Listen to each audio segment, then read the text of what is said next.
Ginamit lang ako para manalo sa eleksyon. Yun ang anggulo ng mga yan po ang patutsada ni Vice President Sara Duterte laban sa kampo ni Pangulong Bongbong Marcos. Si Senadora Amy Marcos raw kasi ang nagkumbinsi sa kanyang tumakbo bilang katandem ni PBBM para makuha ang boto ng Visayas laban kay dating Vice President Leni Robredo.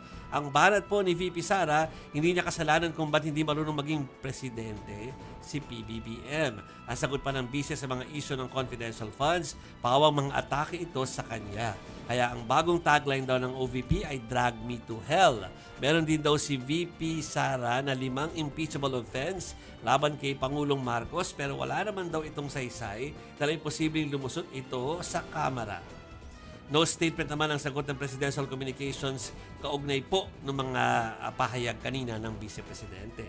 Samantalang si PBBM ay thankful daw sa naging inisyatibo ni Senate President Chis Escudero para sa kaanila po nila ay political reconciliation sa pagitan nila ni dating VP Leni.